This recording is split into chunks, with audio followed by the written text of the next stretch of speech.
waaw mais xam nga nag wax dëgg yàlla olof ñu ne. tudd safara. lakkul gémmiñ. wax loolu taxul Macky dem Rebeuss. Macky dafa mës a bëgg Maroc et mës a bëgg Marrakech loolu ñu bari xamuñ ko. même jamono ji nga xam ne directeur képp waaw la ca def nag aw ma lu ma say wax mais ce qui est important. ma profité.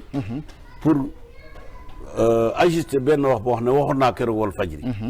dama ne Assane II yaayam elle est d'origine sénégalaise. mais téléspectateurs yi li ñu ci dégg ci Walfadjri mooy yaayam ci boppam sénégalaise la déedéet. d'origine sénégalaise. maanaam xëy na ñeenteeli maamam wala juróomi maamam. mooy ku sant Sall. moom moo ma ko wax ne ma Sall la sant. d'accord roi bi jëfam moo ma ko wax. ne ma ñooñu moom yaayam origine sénégalaise la baayam origine am saoudien la. wala avant même Arabie Saoudite di am. ci la fa maamam jógee dëkk bu ñuy wax Yembo. muy tool yoo xam ne yonent bee ko moomoon. Fatimatu doon na ko ci moom. tool yooyu la fay jógee. léeg-léeg fukki at yu ne dañuy dajale la cay jógee ñu di ko séddale sama yaay am na bés mu jot 25 francs CFA. boo xam ne wàllam ca tool yooya la ca toolu yonent ba.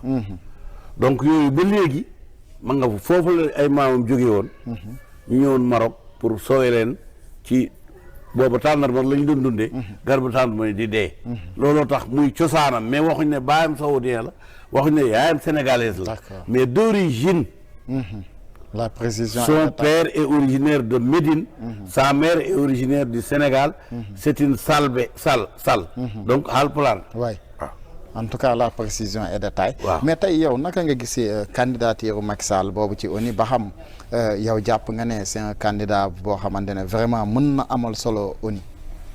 waaw Macky Sall mënul nekk lu muy un homme international. parce que quand un homme a été national. façonné la vie d'un pays. pendant 12 ans. mais léegi dara jombatu ko. il peut être secrétaire de l'ONU, il peut être, si le Sénégal était membre de l'OTAN, il peut être secrétaire général de l'OTAN, il peut être président de l'Union africaine ou secrétaire général de l'Union africaine, il peut être celui de la CEDEAO, il peut être beaucoup de choses. Il peut être PCA de la Banque mondiale, si la Banque mondiale a un PCA, ou des FMI. dara jomb ko te man xam naa ne mais Macky Sall bu ko newoon tey ñëw këram a ngi nii. il n'est pas interdit de venir au Sénégal.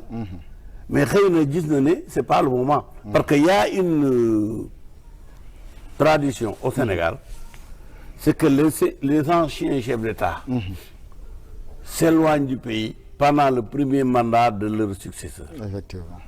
am na ci Senghor ak Abdou Diouf. am na Abdou Diouf ak Abdoulaye Wade am na Abdoulaye Wade ak. Macky Sall. ak Macky Sall donc c'est tout à fait normal dégg nga mais wax dëgg yàlla. Macky Sall n'est pas un fugitif. D'accord. parce que il circule partout où il veut. il va où il veut. donc c'est pas un fugitif. et l'État lui a donné un passeport diplomatique. qui est renouvelé. et lui a donné il a droit à un garde du corps. et un militaire aide de camp. D'accord. Il a un aide de camp qui est payé par l'armée sénégalaise. pour veiller sur le corps de Macky Sall. Est-ce qu'un fugitif peut être comme ça devant un officier? xam nga itam nii li ñu war a peese li ñuy wax. loolu oui mais officier moo koy garder. oui. il a un bureau. ici à Dakar. normalement un bureau des relations. Abdou Diouf a un bureau des relations. Abdoulaye Wade a un bureau de tous les anciens chefs d'État. il y a quelque chose que l'État sénégalais a prévu pour eux. c'est tout. En tout cas c'est clair mais tey Ahmed bu ñu ñëwaatee ci réew mi le gouvernement de Bassirou Diomaye Diakhar Faye comme Ousmane Sonko chef du gouvernement presque léegi ñu def ñaari at bu desul juste benn weer parce que daanaka mois de mars avril la ñu ñëwoon je pense que le 24 mars moo nekkoon élection yi donc installation yi nekkoon au mois d'avril tey ci ñaari at si ñaari at booy ñëw da ngay waaf si ñaari at suñ la waxoon tey nga tënk def seen bilan bi dafay positif wala bilan bi dafay nekk carton rouge. non man damay nekk à l'aise bu muy wax may caricaturer. parce que caricature lu tuuti la te dafay déggal ñu lu bari. na jàpp ne Sénégal réew la woon boo xam ne ndaw si dafa rafet lool. mu am jëkkër. mais jëmmi jamono mu gis beneen góor def ko far. tas sëyam pour ànd ak far wi. jëkkër ji nag daan joxe dépense. te joxe pour ndékki joxe pour añ joxe pour reer joxe pour dessert. joxe pour boisson joxe ataaya. joxe café léegi nag far wi. maam dara daanul manqué si jëkkër. waaw léegi nag far wi moom la nekkal. léegi c'est le nouveau mari.